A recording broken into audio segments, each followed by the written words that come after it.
guest speaker for you today is my colleague John Wilson, who is our Legal Director and New South Wales Accredited Specialist within our Employment Law and Investigations team. Welcome, John. Thank you, Rach. Welcome, everybody. So today, and indeed, welcome all HR Breakfast Clubbers from this new forum, for me at least. I've done a few of these podcasts in other forums, but not before an HR Breakfast Club. So a first for me of kind. Domestic violence and working from home. It is an issue that is exercising the minds of quite a lot of business managers and HR managers. Indeed, I've got several instructions on the go at the moment in terms of dealing with the issue, not because I hasten to add there's any present evidence of violence with the particular clients, but it is a matter that has come to the fore. All of you would have be aware as a result or as part of the COVID-19 situation. So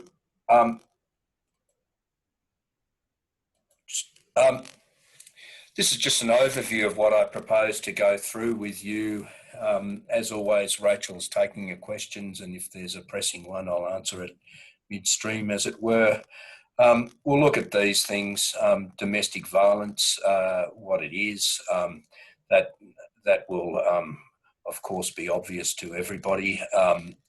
The COVID-19 statistics, government response, and the law, and why it's a workplace problem. And those two aspects, the response, the law, and the workplace problem, will be the ones that I anticipate that will be of most interest to you. Finally, as a result of sort of going through the law, and in particular a recent case, we'll talk about what can be done, and then I'll answer, as always, any questions that anybody has. So,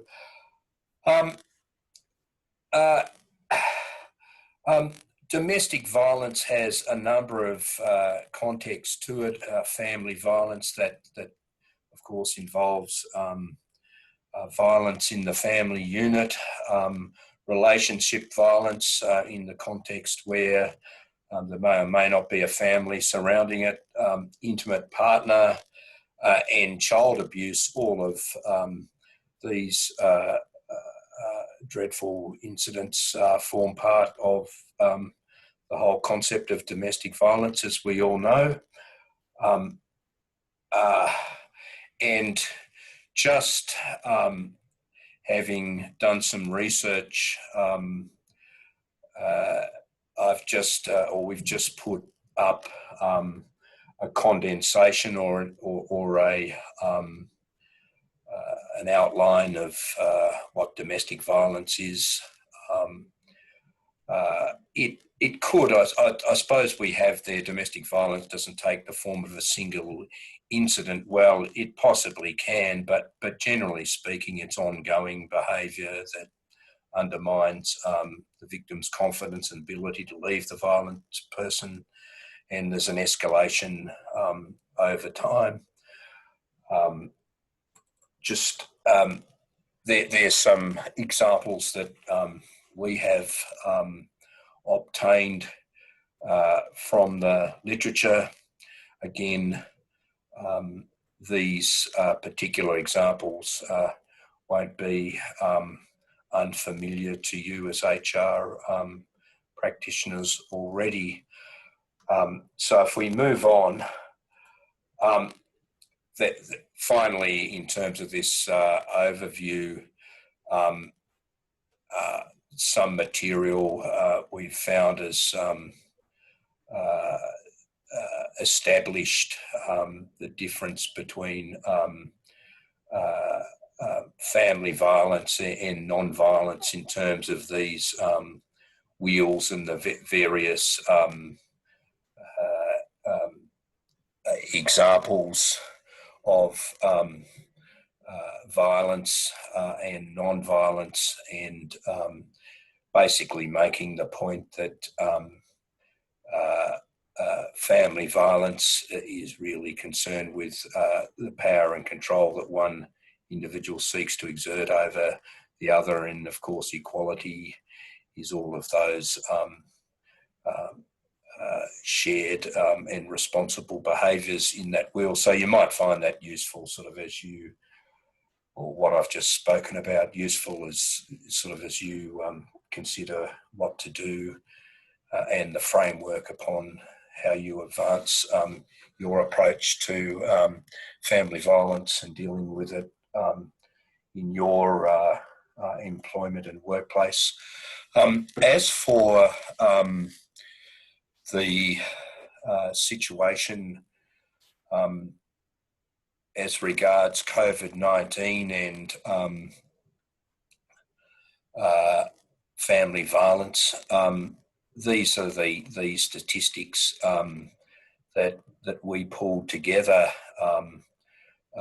quite alarming as they are, that 1 in 10 Australian women have experienced domestic violence during COVID-19. 2 out of 3 say the attacks started or got worse during the pandemic, and I think just in and of itself that highlights a challenge for HR managers in the context of the COVID-19 situation. And further, the Institute of Criminology statistics is that more than 50% of women who'd previously experienced physical or sexual violence before COVID-19 said that the violence became more frequent and more severe since the start of the pandemic. Now, to perhaps something that might indicate otherwise is that the data we found from Victoria and New South Wales Police showed no marked increase in domestic violence, but in response to that, the experts in the literature that we've reviewed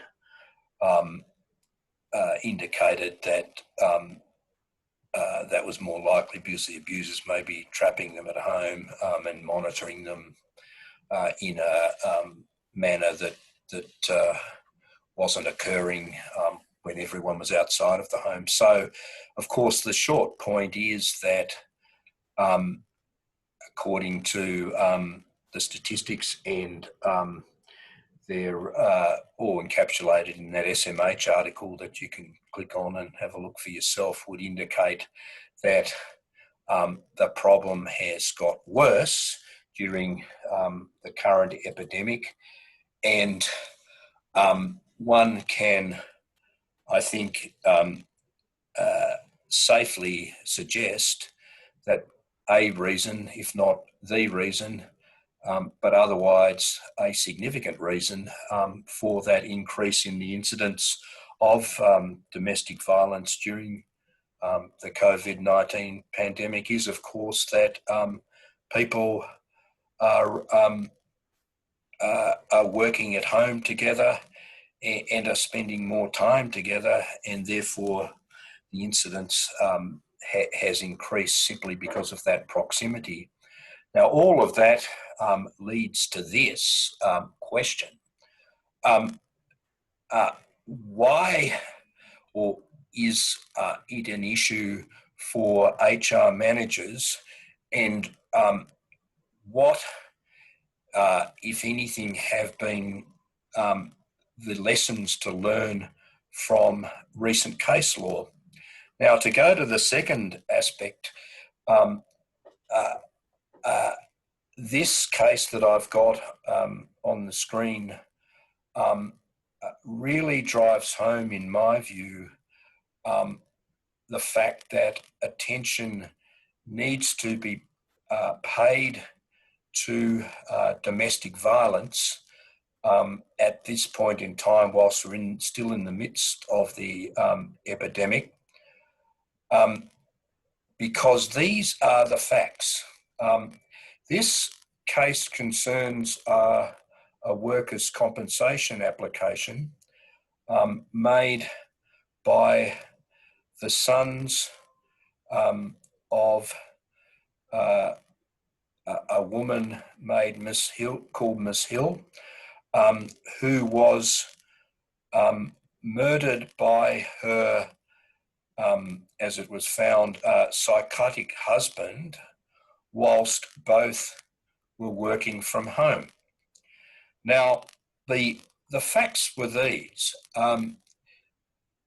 that the husband and wife were had their family company, and by and large, they worked from home. And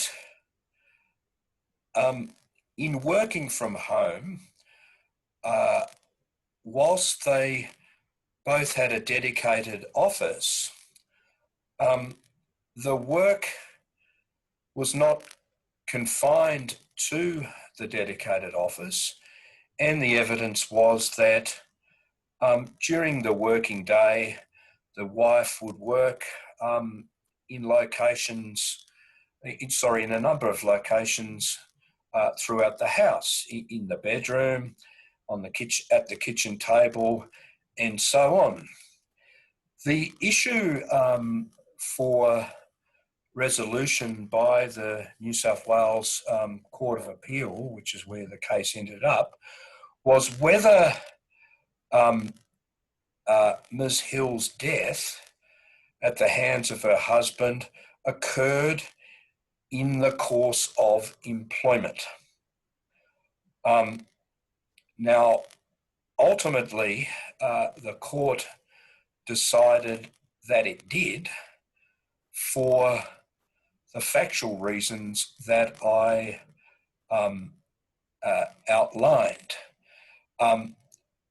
That is, that it occurred during the working day, and during the course of the working day, the wife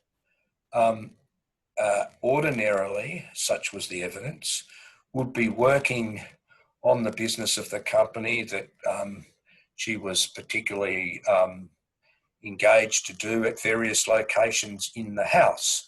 So it really didn't matter where the death occurred, because it was found that because she worked in various areas of the house and the killing occurred during the working day, it occurred in the course of employment, and the result of that was that the sons of the deceased wife were entitled to workers' compensation. So, stopping there, there is a foreseeable risk that if employees are working from home and they suffer domestic violence whilst they are working at home, your organisation might be liable to pay workers' compensation. Now, of course, all of you would have a compulsory workers' compensation insurance policy. And so if in that dreadful event that one of your employees did suffer an injury, and it was found at home, and it was found to be in the course of employment, and that the injury was perpetrated by the domestic violence of someone living at the house or at the house at the time, it will be covered by your policy. But that's not the end of the story. For this reason, as you all know, under work health and safety laws, employers have a safety duty, it's called, to take all reasonable steps to ensure the health and safety of employees while they are at work. Now, that's almost a direct quote, straight out of my mind, from the Work Health and Safety Act of the ACT. I'll repeat that. Employers have a positive duty to take all reasonable steps to ensure the health and safety of employees while they are at work. Now, why domestic violence and working from home is an obvious work health and safety risk is because of that safety duty. If, as was the case in the case of Hill, that the employee was killed in the course of employment, likewise from a work health and safety perspective, if an employee is at work while they are at home because they are working from home, particularly in the context of COVID-19, where of course we all know many employees are still working away from the office, or even if it's not related to COVID-19 and they're working from home, if the incident of domestic violence occurs while the employee is at work, at home, then the Work Health and Safety Act immediately comes into play. And the consequence of that is that you or that is your employer or your company will have to be able to show that you took all reasonable steps to prevent the injury occurring from the domestic violence from happening.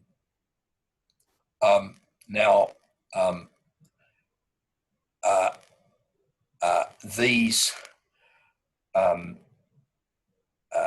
two dot points that are underneath the first statement in this slide are pertinent, I think, here, that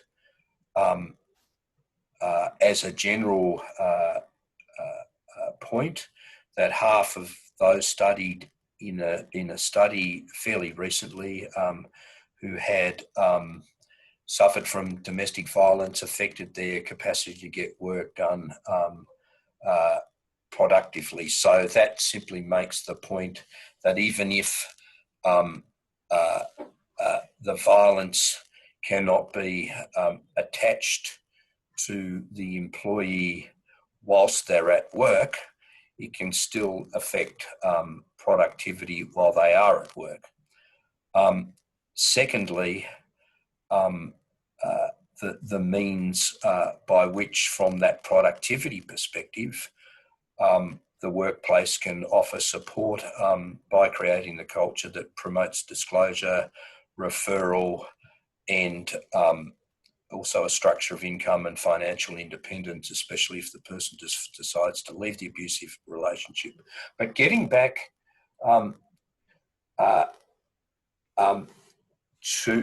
just one more point before I get back to the issue of work health and safety.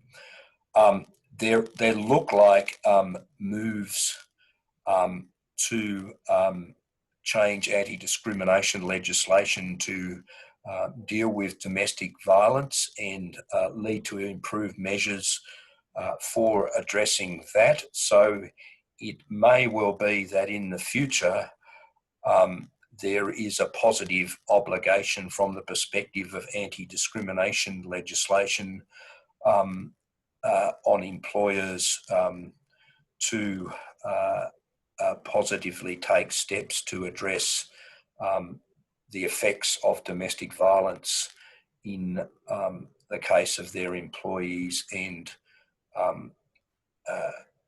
that it will be a breach of that legislation if such steps are not taken. So that space needs to be watched. Now, this all leads to that what I've been outlining does suggest, in our view, the need for employers to consider here and now having a domestic violence policy for these reasons. With the general point being that employees are aware that their employer understands that domestic violence is a workplace issue, and that it is taking positive steps to address it from a workplace and employment perspective. And these are the features or purposes of having a domestic violence policy. It's easier for the employee to approach the employer. That employees need that they've got a designated approachable person that they can confidentially confide in. If you don't have such a designated person, of course, it perhaps creates confusion and an uncertainty and discomfort about who to approach. Other positive steps, as I've got there, raising awareness throughout the workplace so that colleagues are aware of what the early signs are. On the other side, awareness of potential employees who are abusers and dealing with that.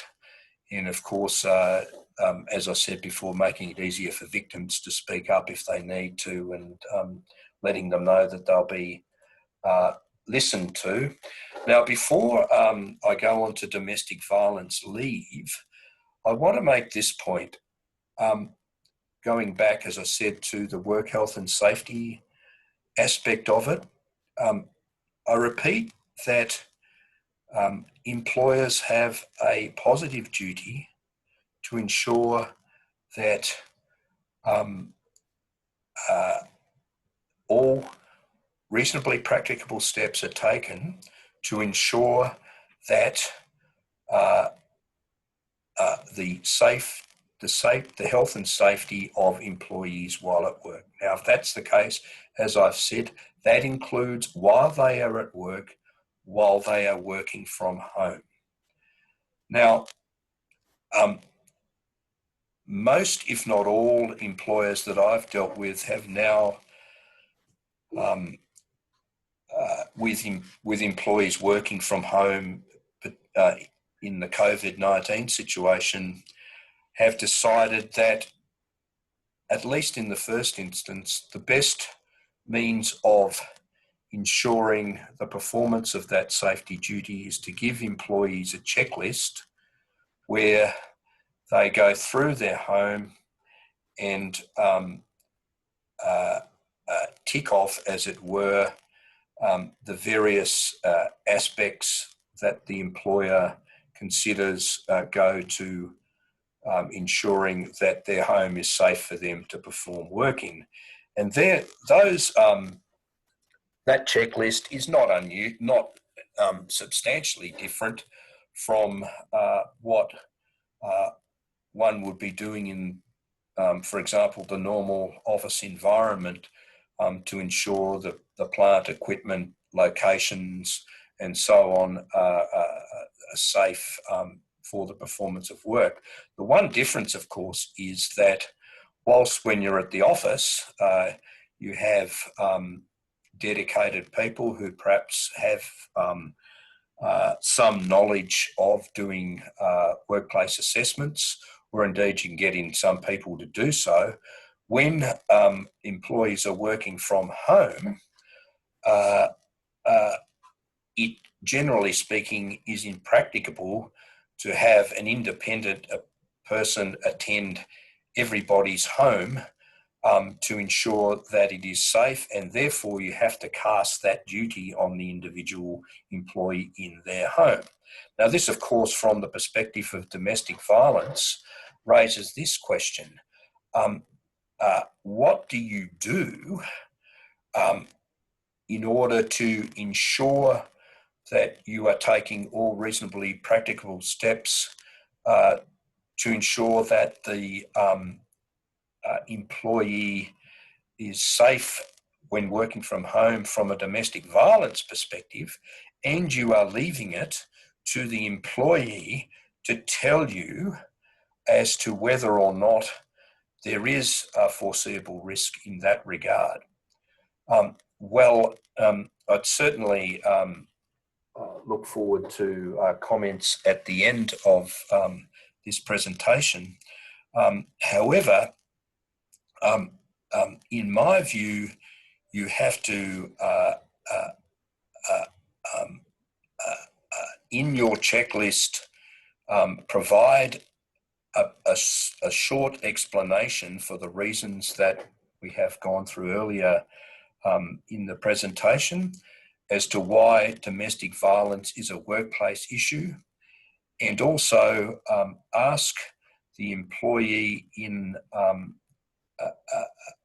a sensitive but certain way to consider the issue, and also let you know if they foresee it as a risk, with the assurance that that the issue will be dealt with confidentially. That's my view, because if you don't do that, and there is a domestic violence incident while the employee is at work at home, it immediately brings to bear the possibility of prosecution by the authority, WorkSafe ACT, on the basis that you didn't take a reasonable step to ensure that the violence did not occur, or to deal with the risk of the violence occurring. So that, in a somewhat lengthy explanation, is why it's a work health and safety issue and why you need to do something about it. Other aspects of what you can do, I'll shortly go through this. I just need to keep an eye on the time so we can have some questions. I see we've got plenty of time. The Fair Work Commission has already decided a couple of years ago that domestic violence needs to be addressed as a matter of workplace law. Now, those three dot points were facts, if you like, that were identified by the Fair Work Commission in its four-yearly review of modern awards, which considered the issue of domestic violence. And so, having regard to those issues, or the problem, the Fair Work Commission determined that providing for domestic violence leave was to be included as a model award term, and it then embarked on a process of inserting in every modern award 5 days unpaid domestic violence leave, where to be used in the event that employees needed to do something to deal with the impact of family and domestic violence, that it was impracticable for them to do outside of their ordinary hours of work. So the short point is that employees who have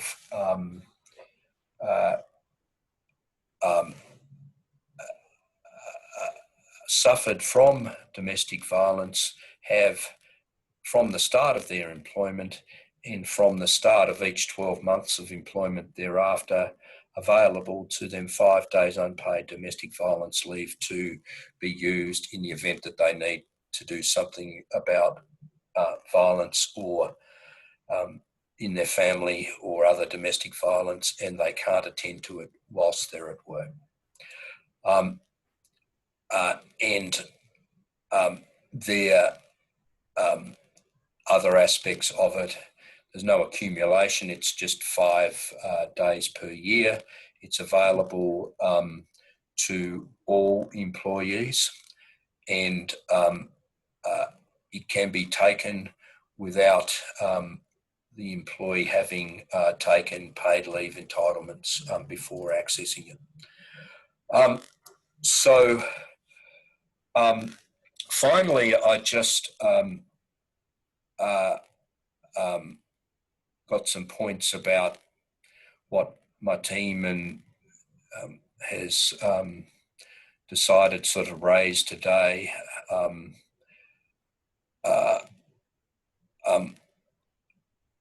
For your attention as to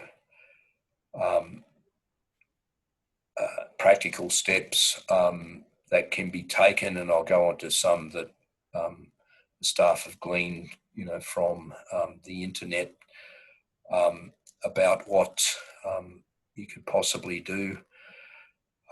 Those matters speak themselves, but an obvious point is that when you are participating on Zoom meetings, for example, domestic abusers can be listening, which means that the employee can't speak out about the abuse at the time, and therefore there are subtle ways of making inquiry. For example, making general requests or seeking to meet at the workplace if it occurs to you that there may be a problem about domestic violence, and also dealing with internet access and so forth while employees are working from home. Other aspects of dealing with issues with domestic violence, if you're already aware of it occurring, and would be regular check-ins, schedule regular meetings, provide for buddy systems, set up code words or hand signals, and there are, of course, means by calling 1800 RESPECT for advice if you think you need to involve the police, either from your work health and safety obligation requirements or otherwise from your general HR perspective. These are, in terms of doing risk assessments, these are some of the red flags that the literature indicates possible risk factors that employees may be suffering from domestic violence, previous known incidents, pregnancy or separation, known access to weapons, threats to kill, stalking, obsessive behaviour, all the things we're familiar with, depression, pet abuse, sexual violence, repartnering. Just matters, of course, for HR practitioners need to be vigilant. and also here's some further issues as to why isolation in these COVID times can be dangerous for both the perspective of abusers and people being abused. All goes back to the point that in the times we're currently living in, the risk of domestic violence, a statistic that I showed at the start of the presentation might indicate, is heightened regardless of whether people are working from home, I should say, or not. These are just some other aspects of how authorities and other institutions are dealing with domestic violence in campaigns to enable employees to confidentially and subtly indicate to you as professionals that they may be suffering from domestic violence. One you may have heard is the Black Dot campaign, where a black dot is drawn on the palm and shown to yourself so that you can make arrangements to have confidential discussions. Now, that may be in the case while the employee's at work, or more particularly during Zoom meetings and the like. Another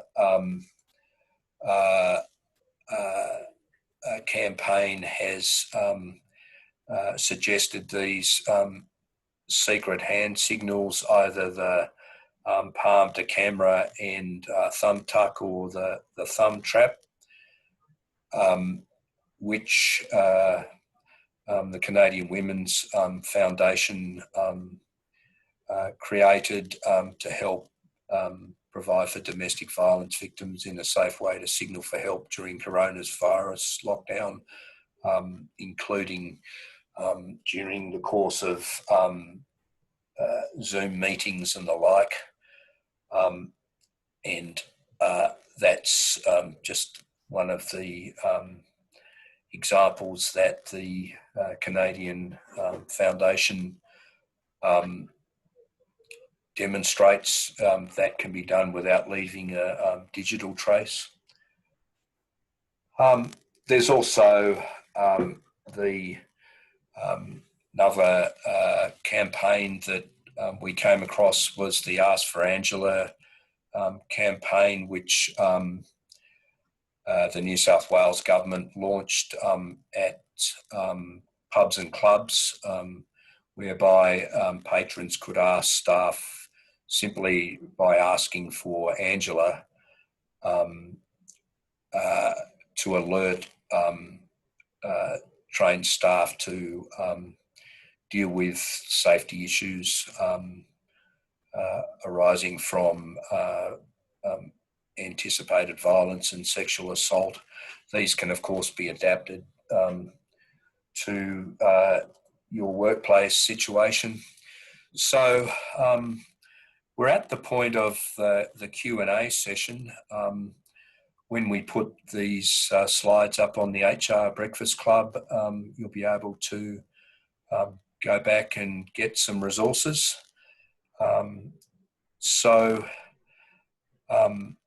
And there's one in particular that the Fair Work Commission has already got some resources to guide for family and domestic violence. So, Rach, I can see you've come back on the screen. Yeah. And you can monitor some discussion. Okay, no problem. So I think you have pretty much answered all the questions that have come in, John. There is really? Yeah, great presentation. I haven't even seen them. There is just one interesting point that James has commented on, so thank you very much, James.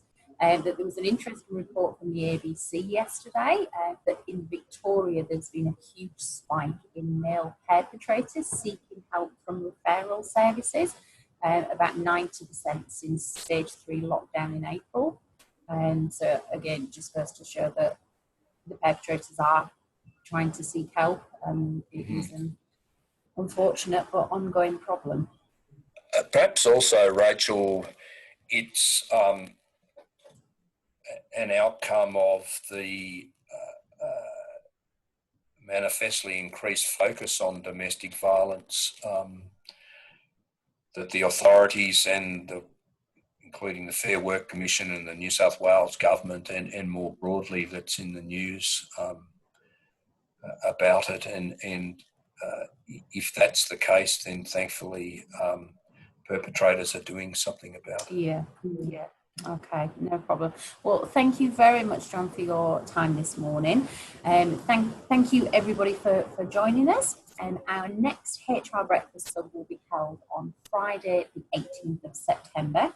We have a wonderful guest speaker for you next month, Mr. Kieran Pender, who is a senior legal advisor with the International Bar Association in London, will be joining me to discuss the topic of sexual harassment. Kieran authored the landmark 2019 report +2, Bullying and Sexual Harassment in the Legal Profession. So we really hope that you can join us next month. The calendar invites will be sent out shortly, and you can RSVP through our website at hrbreakfastclub.com.au. Thank you once again. Please stay safe and goodbye. Bye.